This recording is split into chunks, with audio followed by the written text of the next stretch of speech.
So today's event is going to be introducing careers in embedded system, and it's the first event of its kind in a series of IoT and embedded learning talks. We aim to bring about an awareness of the career options in this industry through workshops and talks and everything. The goal of this particular talk is to help students and young professionals get started with IoT product development and relevant careers. Our speaker for the day is Prajwal Vijaykumar, who works as a senior software architect at Continental Automotive.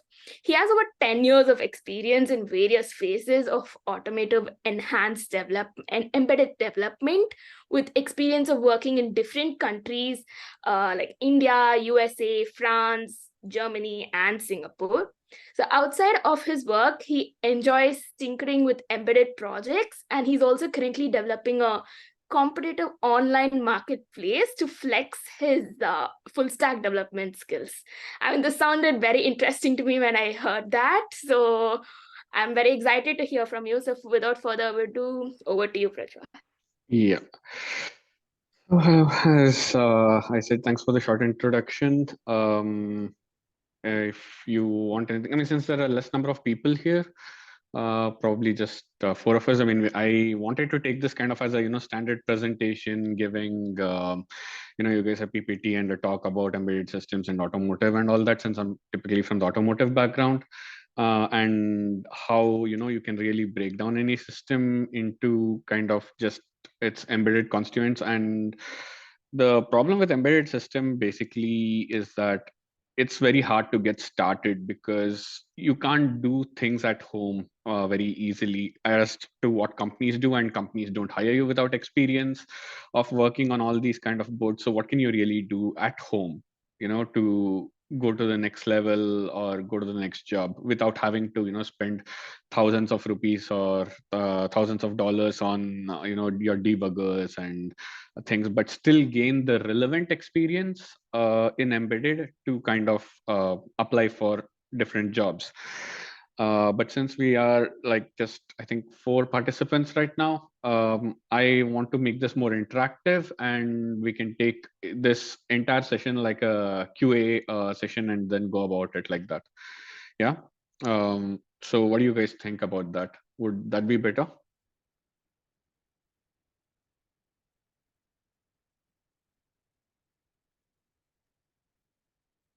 And You I guys think you can feel free yeah, to like unmute and talk, or any inputs you have, just put it up in the chat box too.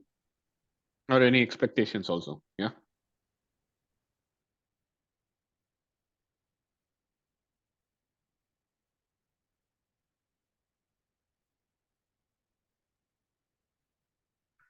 Yeah, Steven says he's good with it.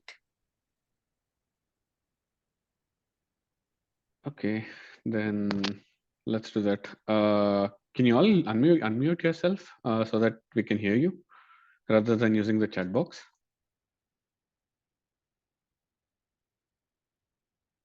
Meanwhile, I will just share my screen and we can share some presentations.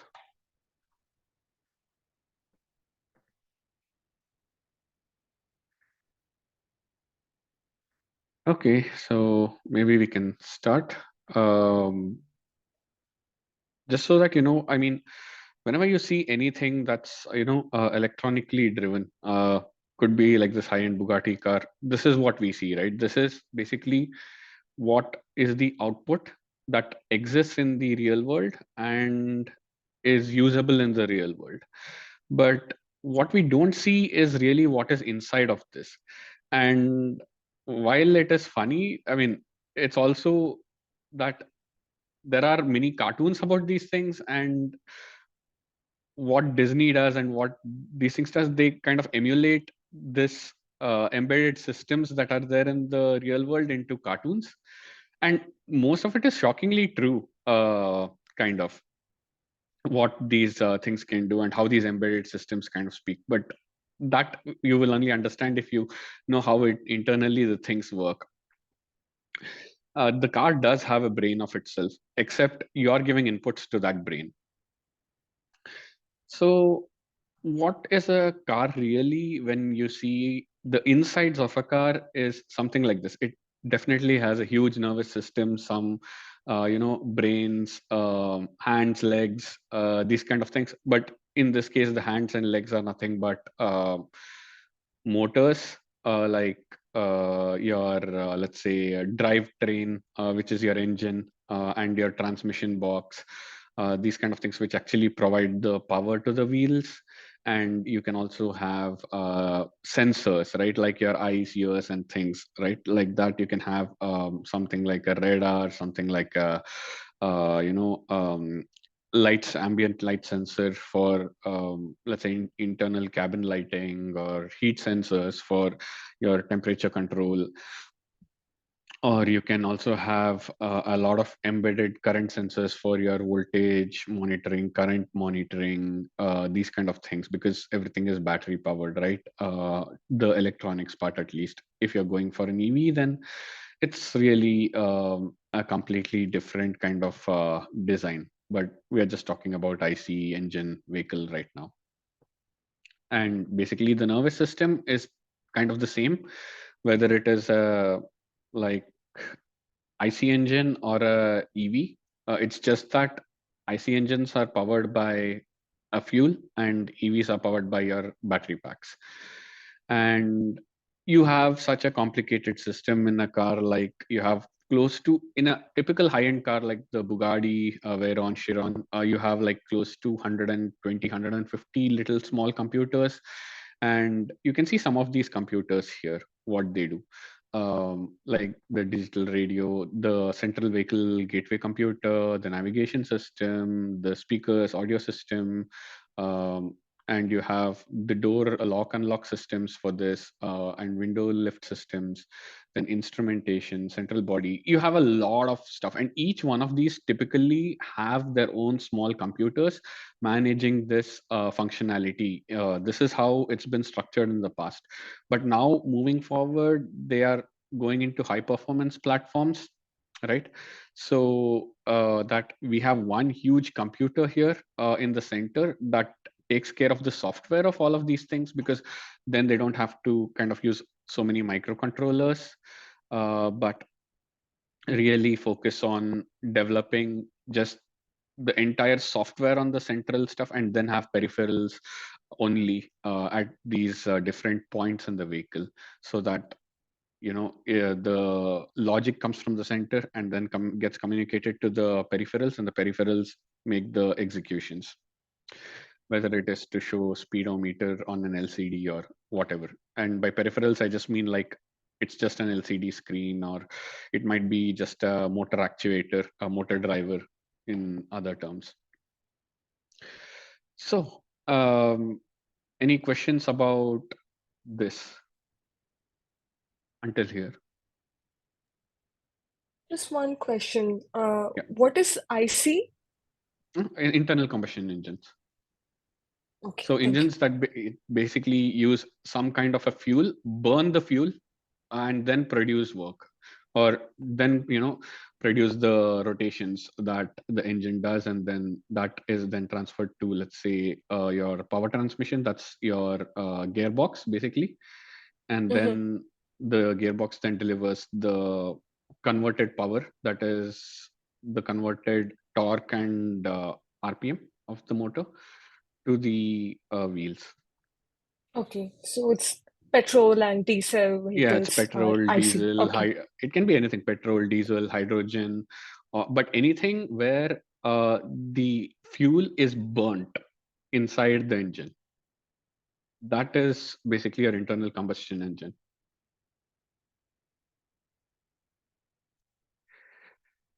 So, any other questions?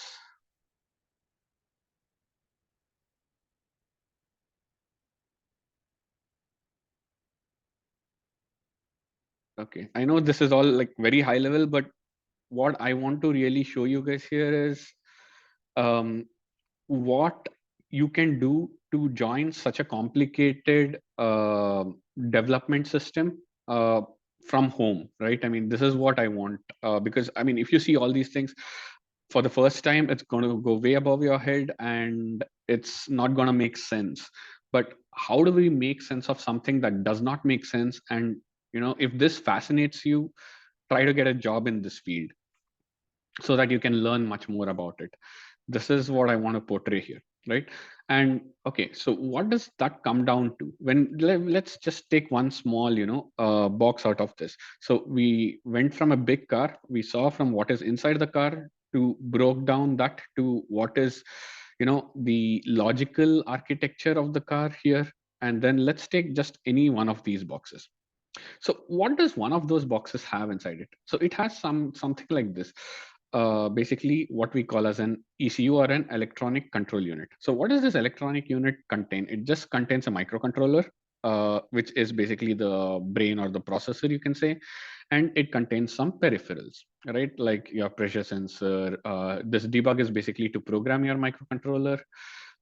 Then you have, let's say, H-bridge controller for your motor drivers, or some ignition coil activation. So this is basically for creating the spark plug spark that you have in the vehicle. Basically, it's just a bunch of sensors and activators which we together call them as peripherals, right? So what do we learn? What have we learned from this? So every single small unit here just has two basic components. One is the microcontroller, the other are the peripherals. And these peripherals are typically just divided into a couple of types. One is sensors, which is basically the elements in the board that give data to the microcontroller, and actuators, the one that basically take data from the microcontroller and execute some action, right? So this is what a sensor is, and this is what an actuator is, yeah, in very simple terms.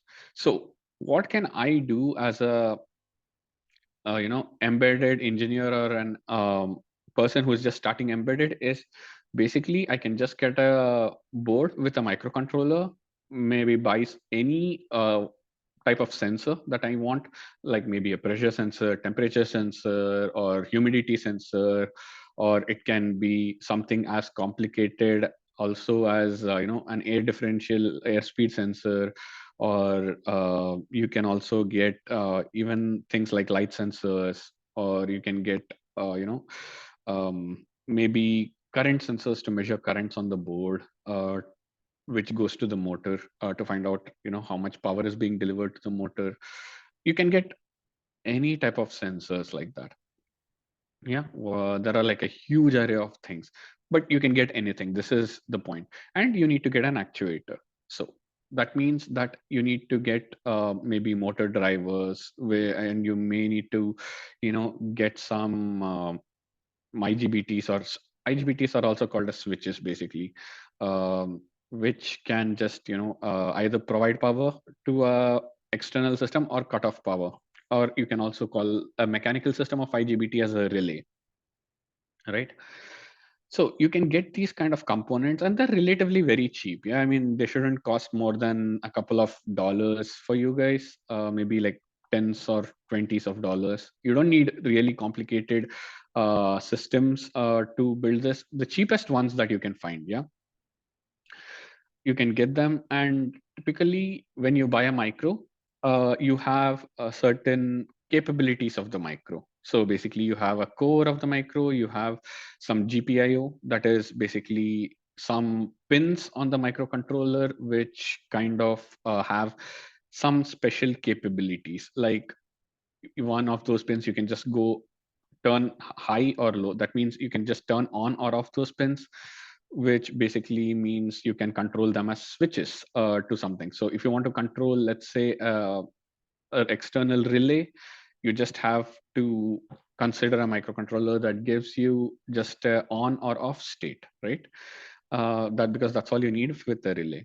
But if you want to talk to a sensor like a pressure sensor, you really need to go and understand what the pressure sensor, how the pressure sensor communicates, rather, or what the pressure sensor has on its pins.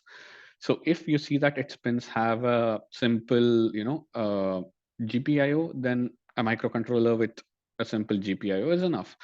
But if it has something like your UART or I2C or some other communication line, then you need to also have a micro with those particular features. So whatever you choose as a peripheral, you need to make sure that the peripherals communication system is also there in your micro. And typically any low-end micro like your Arduino stuff that you buy has all of these things. So you can just, pick any Arduino controller.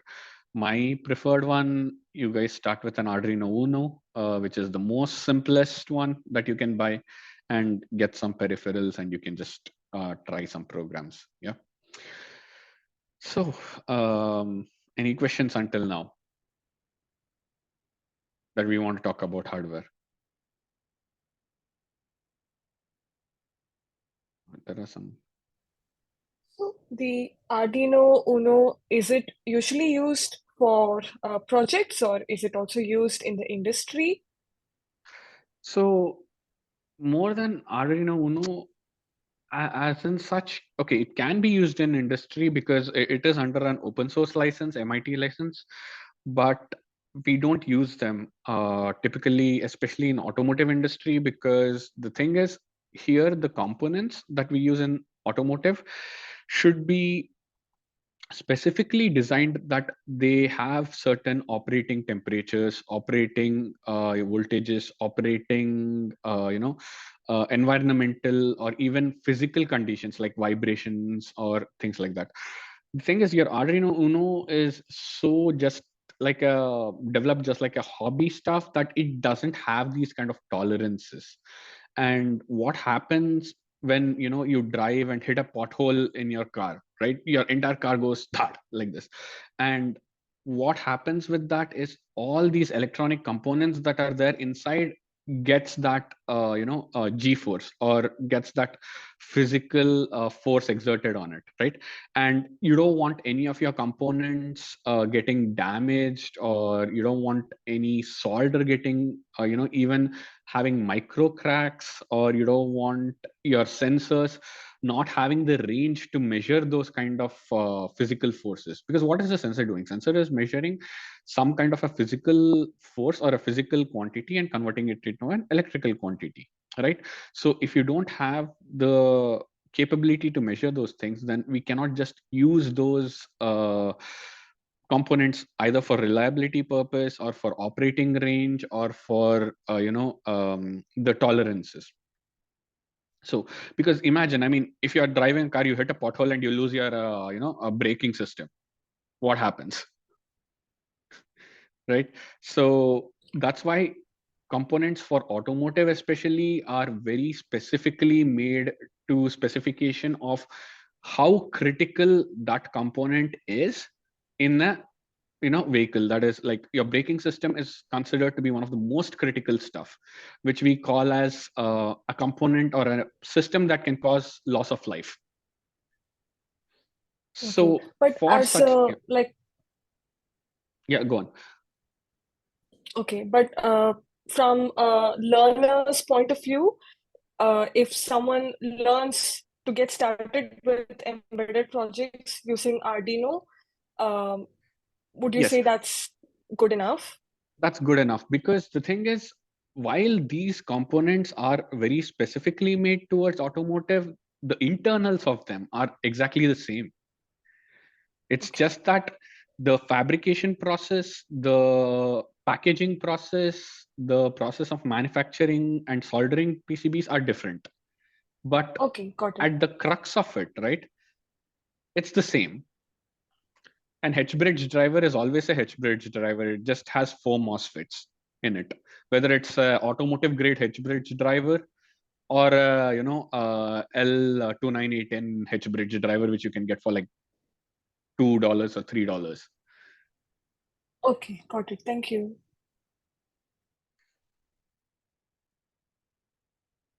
So coming to the software stacks, right? I mean, now we were only talking about hardware. What is, just a minute. Oh, why is this thing stuck here? Okay, anyways. So in the software stack, what happens is there is always a layer of software that is basically just above the microcontrollers. So every microcontroller, like I told you, has a certain set of hardware features, right? You have a GPIO, right? So that means, what is a GPIO? It's just kind of like an on state or an off state of a pin. But we need some way to tell the microcontroller what state this particular pin should be in, right? I mean, it has to understand when it should be high and when it should be low. So for that, you need certain software stacks. And the lowest layers that you see here, this part are the ones that kind of tell how your microcontroller should, go to high state or go to low state. In simple analogy terms, this is basically something just like your, let's say, a language that the microcontroller understands. Okay, so if you want to tell your friend, hey, raise your hand, how do you do it? So first you have to understand a way of communication with your friend that you both can understand, right? So this is kind of the language translator that translates machine language to your coding language, that is your C or C++, whatever you use, right? So this is that. So this provides the interface to the machine. So which is also called as your device drivers. Yeah. And then on top of this, you have an abstraction. So why do we need this abstraction here? So this abstraction is something like a layer that kind of removes the dependency between your hardware and software. So tomorrow what happens is, today you're using Arduino Uno, right? It has its own set of hardware features. It has its own set of instructions, compilers and stuff. But tomorrow, let's say you want to remove this Arduino Uno and put an Arduino Mega, which has a different microcontroller. Or you want to remove the Arduino Mega and put an Arduino Duo, which has an ARM microcontroller. Or you want to remove that and you want to put in something like ESP32, which has a different microcontroller architecture, because your application is just scaled up in power, but the program remains the same. So to have this flexibility, right? When you want to remove a microcontroller and put a different one, then you just need to put a language translation layer or device drivers that you call them into the new software, so that you only change the lower layer of the system and not the entire program when you change a micro. And this is very important in automotive because we manufacture like in millions or billions of pieces, and sometimes we may not be able to source even the same micro. So for that reason, we have an abstraction.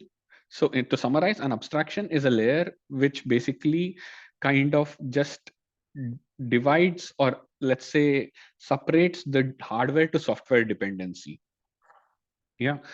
Then you have a layer of services or communication, basically all kind of services actually. So what is the services? So like I told you, now if you consider a simple GPIO pin, it's just like you have 0 state or 1 state. That means you can just use this as a kind of a switch, right? On or off. But what if you want to do more with that? What if you want to control, let's say, not just an on state or an off state of a light, but you want to also control the dimming states? So what you do is you continuously turn this switch on, off, on, off, on, off in a very fast sequence, such that to you, it appears as dimming, basically. So you control the duty cycle. That means you control the period of time that's on and you control the period of time that's off, right?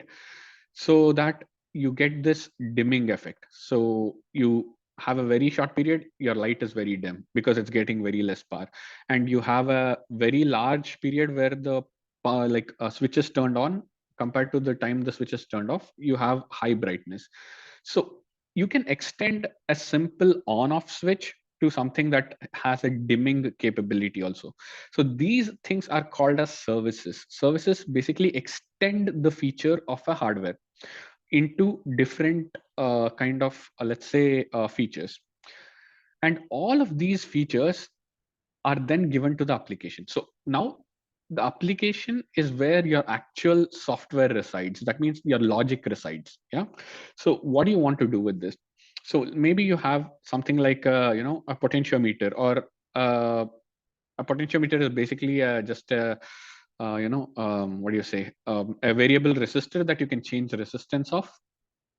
And this can be used as a sensor to kind of tell you how much dimming you want, or what's the fan speed you want, or motor speed you want in this case, right? So, or it can also be that your potentiometer can act as your accelerator pedal.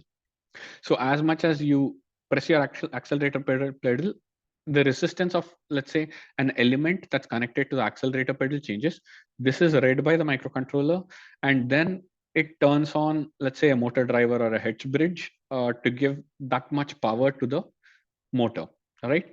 So this is how you can build a simple system in under like maybe $15-20 to learn more about a motor control, which is the core basics of an automotive system, or many systems for that matter. So this was more about the software part on this thing, but yeah, this is what I was saying.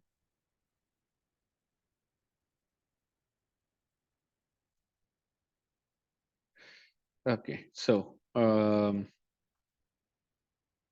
do I move this? Okay, so here we have an Arduino Uno, and Arduino Uno has a couple of features again, which is your ATmega328, which is just the name of the microcontroller, the debug programmer. It has a bunch of digital pins, that is basically pins that can just go 0 or 1, or on or off, whatever you want. And analog inputs, this is basically for your sensors to kind of take an analog value, like I told you, you can take a value of your temperature, because any sensor that is, say, existing for the embedded just converts a physical value, in this case like a temperature maybe, or humidity or something, to an electrical signal. And these ADCs convert that electrical signal to digital values, which the microcontroller can understand. Yeah. So a simple system could be just this, like I told you, that you just have a H bridge or a L298N driver, which drives two motors, and you can use a simple, digital or PWM signal. PWM signal is nothing but switch pins that can go on off, on off, on off rapidly to control the speed of the motor. And here we don't have a sensor, but we have a Bluetooth communication. So a microcontroller also has a lot of different communication systems, like I showed you. Here you have UART, SPI, I2C. So based on the Bluetooth communication, here they're using UART. You can just pair another Bluetooth and connect another microcontroller and use a joystick. A joystick is again nothing but a potentiometer, which basically changes resistance values when you push the joystick front, back, left, right. And this microcontroller reads that change in resistance, puts this to the Bluetooth system, and then this Bluetooth system sends the values over to this one. The microcontroller receives it, and then you basically can translate these values to just on off states of your motor driver, which then in turn controls the motor. So we will see how to do this system using, let's say, ChatGPT, such that you don't even have to kind of program anything explicitly, but all you need to do is just get the components and test the system. Yeah. So it's going to be that easy. And if you do this much, you can learn about wireless communication. You can learn about a sensor like your potentiometer, or your, let's say, variable resistor. You can learn about your H bridge motor drivers. You can learn about, a power system. Of course, this needs power, right, to run the motors. So you can do a lot of stuff. And all of this doesn't cost you much to start at home. And when you do things like this, you are basically working at the application layer. That means you are trying to control the actuators which cause some feature to execute in the vehicle. It can be, let's say, rolling up your windows, or your EV moving the vehicle, or it can be something like your wiper motor. There are a lot of motors in different things, but all of these have the same principle, and the principle is just as simple as this. Okay, so yeah, I was talking about the same thing. Now, if you want to switch to a much more, Just a yeah, quick question. yeah, Sorry. So it's super impressive. Thank you very much for sharing. It's like I'm very new to this, but I was wondering, we all have this IoT stuff at home, like our lights, our switches, our anything can be actually connected now through different APIs. right. And so this would also be applicable, right? We can control like our lights or aircon or stuff like this, also using the same kind of principle. Is it? Yes, exactly. So instead of this Bluetooth at that point, you would have maybe something like an internet connection here through your Ethernet, So or you can have a Wi-Fi. So I have Zigbee and Wi-Fi, yes. Right. Yeah. So you can either have a Zigbee or a Wi-Fi. Zigbee again kind of pertains to UART communication system, because Zigbee has a UART system on it, and your Arduino Uno has a UART system on it. But if you want to use a Wi-Fi, you cannot use an Arduino Uno, or you can rather if you buy a external Wi-Fi chip that you can interface to your Arduino Uno. It is possible, but then. Just a second. So I actually don't have Arduino, but I have this Samsung thing, some hub for programming the AI devices, as in like IoT devices. So they have their own controller. So I don't really need Arduino for this. So it can run scripts on it. Okay. Wait, what is this? Wait, just give me. I'm so sorry. Are you familiar with the Samsung Smart Things? It's called Smart Things. Yeah, I'm familiar with that, but I'm not really sure about the subsystem of it. I'm not really sure about the microcontroller that runs on it. Okay, so I was just wondering if I need to buy an Arduino and then like have some stuff running on top, because every single link creates latency. So I have like different hubs that connect to Smart Things, and then Smart Things connect to them, and then every time it pings it, if I have Arduino on top of it, I will wait forever until something runs. Yes. So what I'm suggesting to do here is to get more of an experience on how to build the system rather than how to configure the system. So what you're trying to do is you're trying to configure, let's say, a base station or a IoT home automation system to control your lights. But here it's more of how to even build that base station. So this is the Samsung, that chip, the microcontroller or the underlying hardware that you're talking about is this. So maybe let me put it like this. Yeah, I mean, let's just open Paint. Okay. So what are we talking about? Let's say that you have your base station, and this is nothing but your Samsung, some chip that you have configured at your home, or it can also be in the cloud somewhere, at Samsung itself. But this is basically nothing but an API server. Mm-hmm. Okay, this is going to interface with your smartphone here. Okay, and your smartphone is going to have this application as this smart IoT.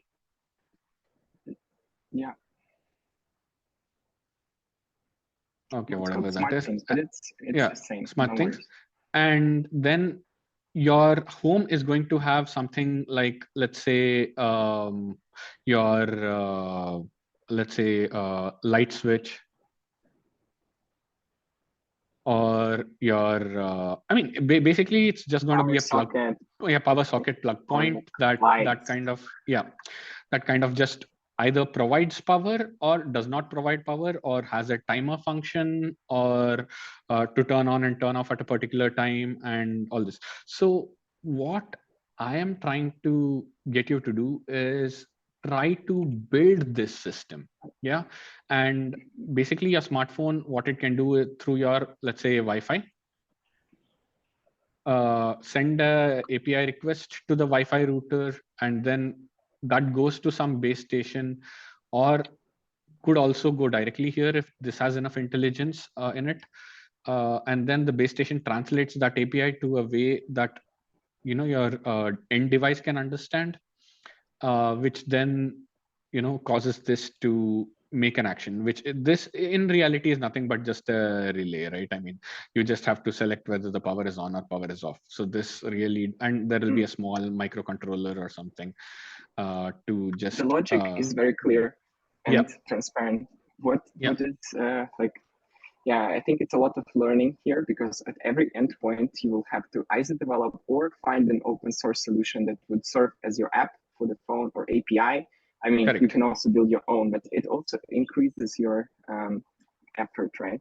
Yes. So for that, there is actually a very, very, very simple solution. So you can just go Arduino IoT library. So there are multiple Arduino IoT libraries, like Things IoT or Platform IoT even. Let's check that. I know it's Platform IoT is there. Platform IoT. Okay, Platform IO. Yeah, Arduino documentation. So this Platform IoT stuff, or Platform IO documentation. Okay, I will do this.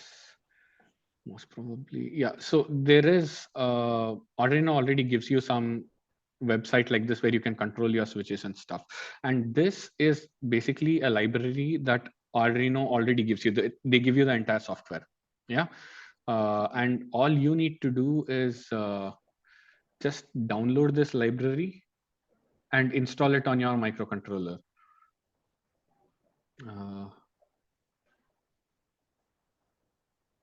Arduino CLI, Platform IO. Where is that? I haven't installed Arduino in my system right now, but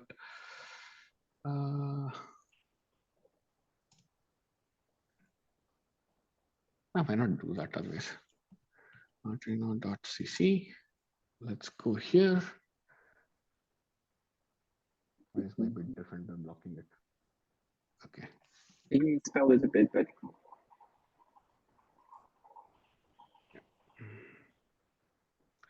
so you can just accept all, close.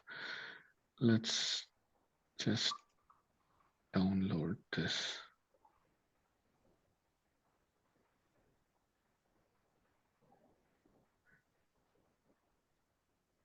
Yeah, now you get this Arduino with Wi-Fi, and these already have the libraries for all the IoT stuff that you want to do. But yeah, I mean, maybe I can show it in the last, try to see where these libraries are. But yeah, this will be that Arduino IoT platform IoT.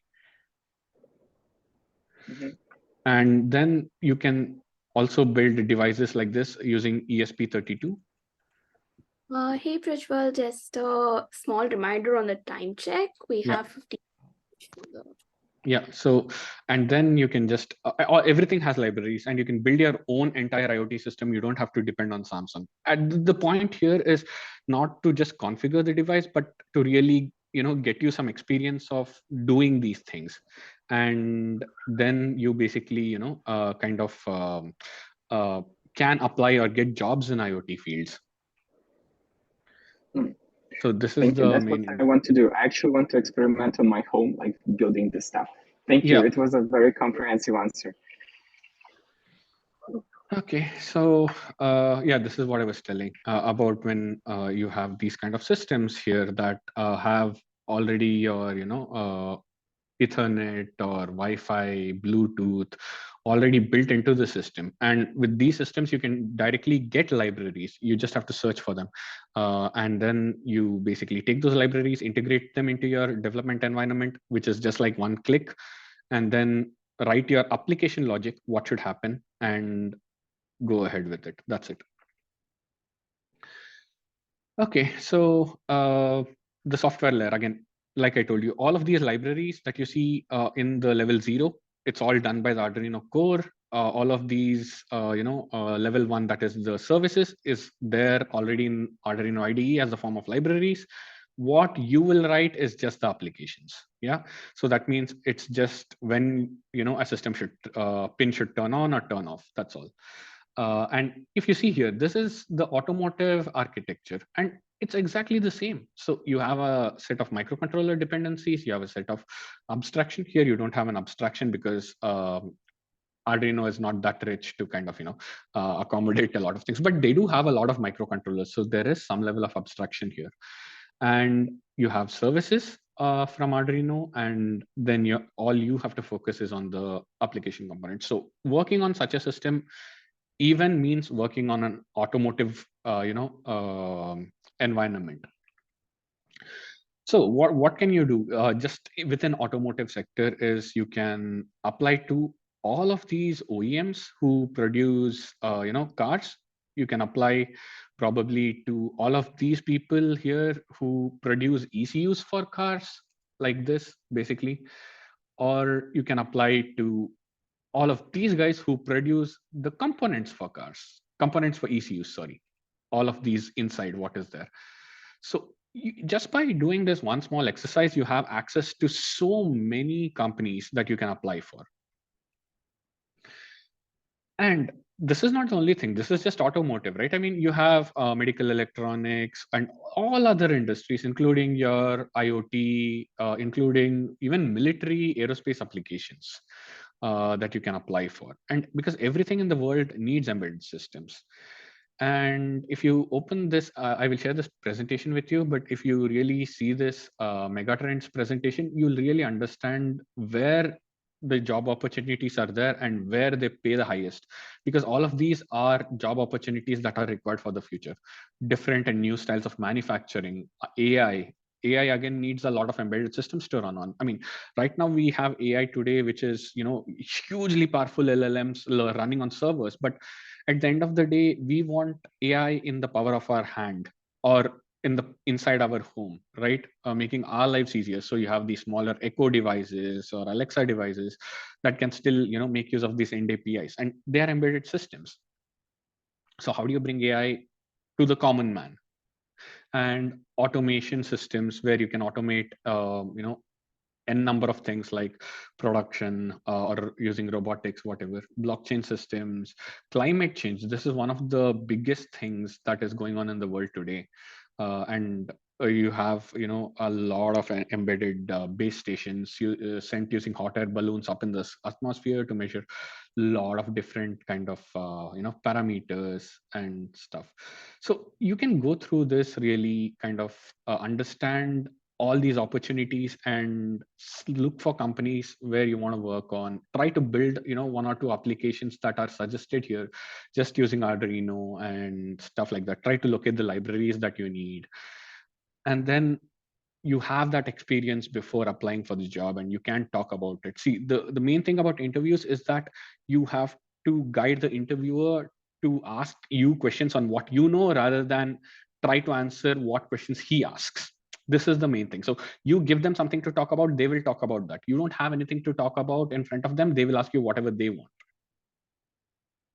So preparedness is very important, especially when you're applying for these kind of things. Yeah. And yeah, coming to Internet of Things, you have again here, you have the size of the market, how much money is there in these kind of jobs. You will get to know all these things if you just read through this document. Yeah.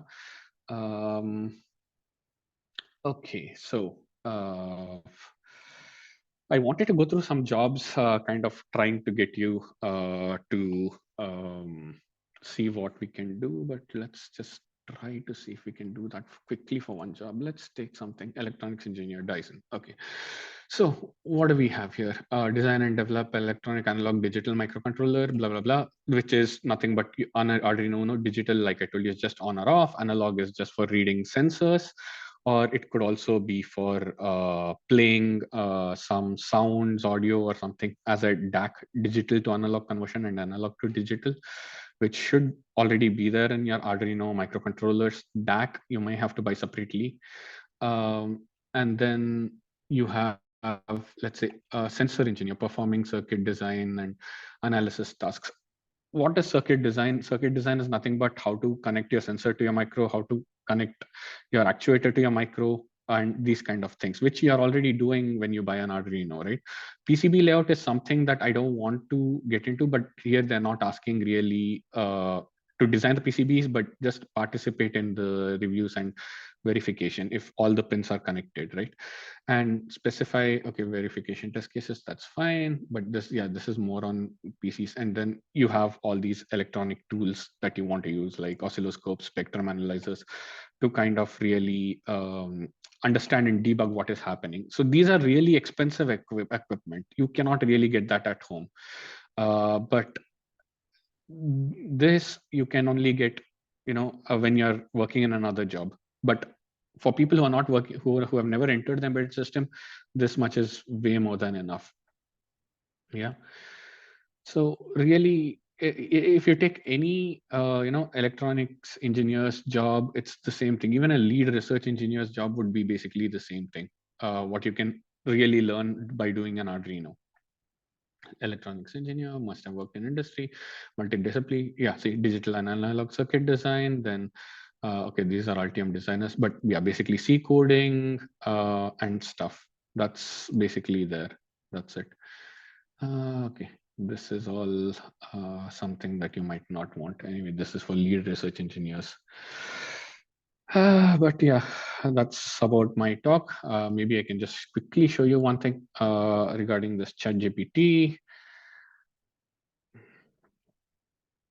So let's take some quick small design. How do I design a home IoT system using Arduino?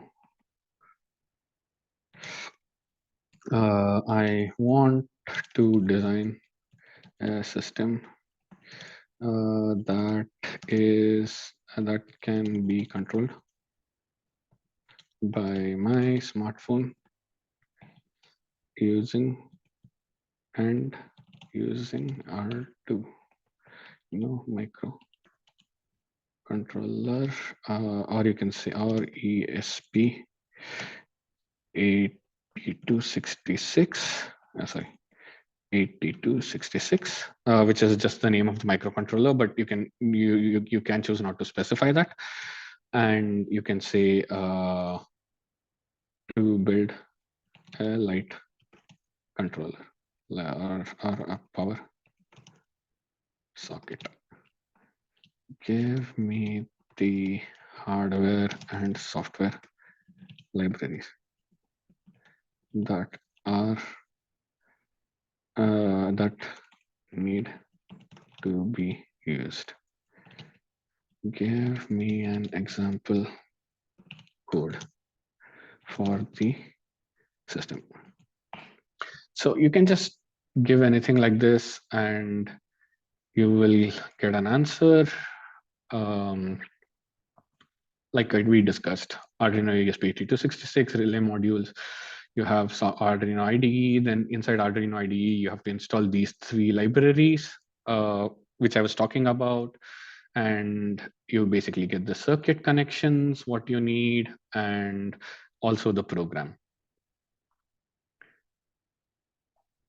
All you need to do is understand what this does, understand how to configure this. You can ask more questions to these guys, and you can directly deploy this on the Arduino, and then you can, kind of just follow these instructions to get the hands-on, say, development, kind of an experience.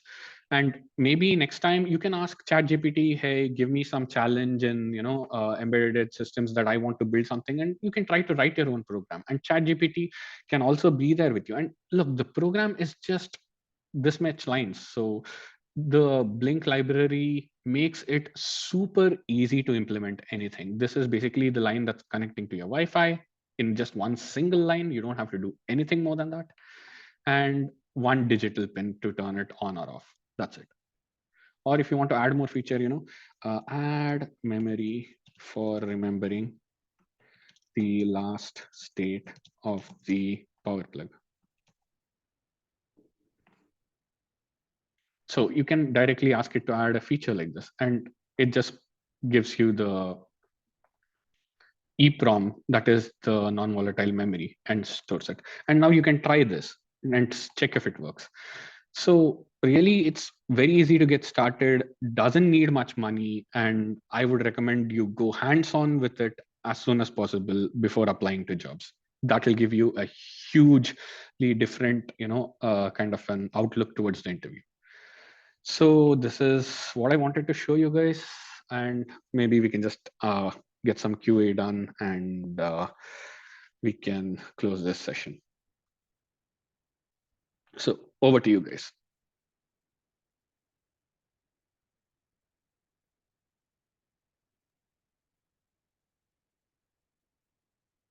Feel free to unmute yourselves and ask the questions, or always use the chat box.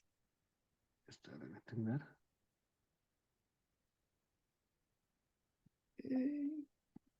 Okay, so while folks are thinking for questions, right? So one thing that hit me, Prajwal, was basically when you're talking about the jobs, when people are switching from different fields to another, even though you experiment on your own and even though you give your hands on, there's still the requirement that they expect, some jobs expect your bachelor's to be in electronics or have a solid study in electronics. So in spite of that, even though you get into the job, how difficult is it for the trajectory of someone who comes with an electronics background and for someone who doesn't? Does it vary a lot, and how is the career path going forward from there? Okay, let's take one example of a person who is, let's say, in chemical background and he wants to switch to electronics. Yeah, I mean, this is the worst case scenario, literally. He doesn't know anything about programming. He doesn't know anything about embedded system. Yeah. What happens in this case is difficulty level, yes, nobody would want him because obviously, he doesn't even know the basics of electronics. But at the same time, it does not mean he cannot do anything. See, if he remains as a chemical engineer, he's never going to get a job in electronics. Yeah. So what he needs is to get some of these kind of experiences that the recruiters are looking for. And one way is just to understand, do basic simple programs like the ones that I showed you. You have ChatGPT today that can help you, get started in a very easy way. And even ChatGPT can even train you. Yeah, that ask it simple questions. Hey, give me a simple embedded, challenge that I can get started with just the components that I have. I have an Arduino Uno and I have an LED at my house. This is it, right? What projects can I do with this? And ChatGPT can give you, at least I can tell you, it can give you at least 10 to 15 programs that you can do with just two things. And it can also give you some programs to just execute it so that you become familiar with the tool set, and then you can start programming on your own. So developing these kind of experiences will give you maybe a little bit hands-on in programming, maybe a little bit overview of what you're working with, which can allow you to talk about these things in the interview. Yeah. Of course, if you're applying for a lead position in embedded, you're never going to get it. Yeah, you have to be realistic here. But if you're applying to an entry-level embedded job, it could happen. And most of the startups, you can't, maybe you may not get jobs like in Continental or Dyson or such big companies, but there are startups that can help you grow. Your salary won't be great. Yes, your let's say job market is very small, restricted to companies that need more embedded engineers, but that's a place to get started.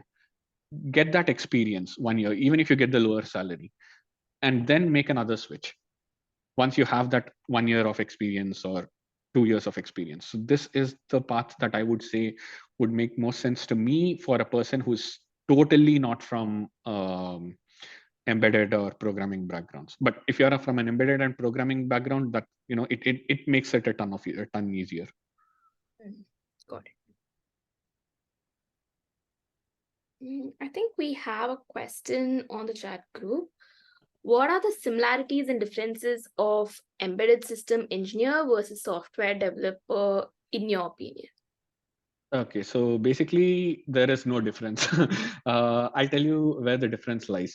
So if you're working at application layers right here like this, yeah, application layers means, like I told you, it is more of thinking about features rather than thinking about hardware. So let's say this: if I start my car or press the start stop button or crank my key, how should my engine start, right? This is a feature. I'm not cared about what should happen in the microcontroller level, but I'm just rather giving an input, and the input should be taken. And your input in embedded world is like your API in software world. Yeah, I mean, what do you do in software world? You click a application or a button on your smartphone or whatever that is, that goes to some end server as a request, and you get a response back, and you get shown all the content right on the website. It's the same thing in the embedded world, except that API call doesn't go as a request, it goes as an electrical signal. That's all. So you crank the key, and then that creates an electrical signal to the micro. The micro executes and tells, let's say, your engine system to start the engine, and you get a response back as some light or something on the dashboard that signifies that your engine has started. So at this level, at application layer, it's really not much different. It's just the same architecture, same thought process, same design, but different code. That's all, but nothing else. The real embedded system is where it lies in these lower layers here, which is more hardware dependent.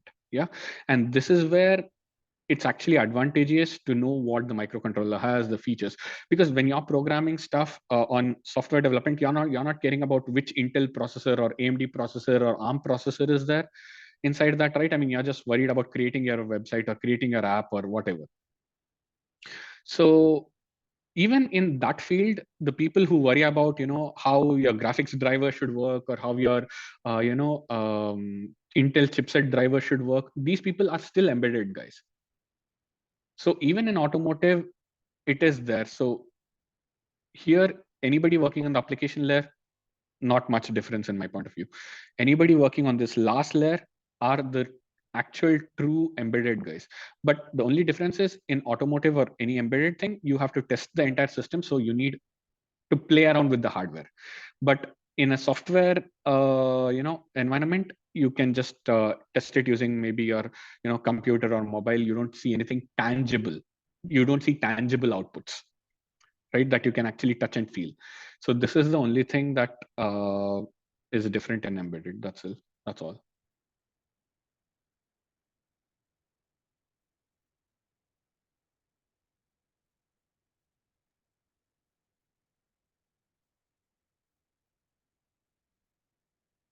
I think we don't have any other questions, and we've reached the end of the session. Mm-hmm. So if you're all good, we can end it. So, yeah. Any last questions from anybody, or any last things, remarks, anything? Please let me know. Otherwise, then we can close this session.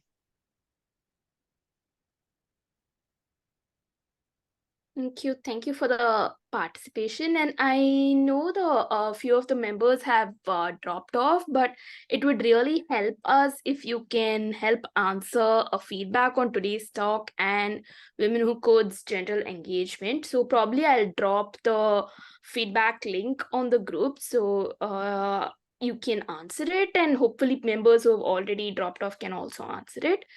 And yeah, thank you, Prajwal. So thank you so much for your time and sharing such important information. It was very interesting, and we're looking forward for more collaboration. And definitely thanks to Sindhuja as well for organizing this whole thing. Thank you. You're welcome. Yes. We'll see you. Bye-bye.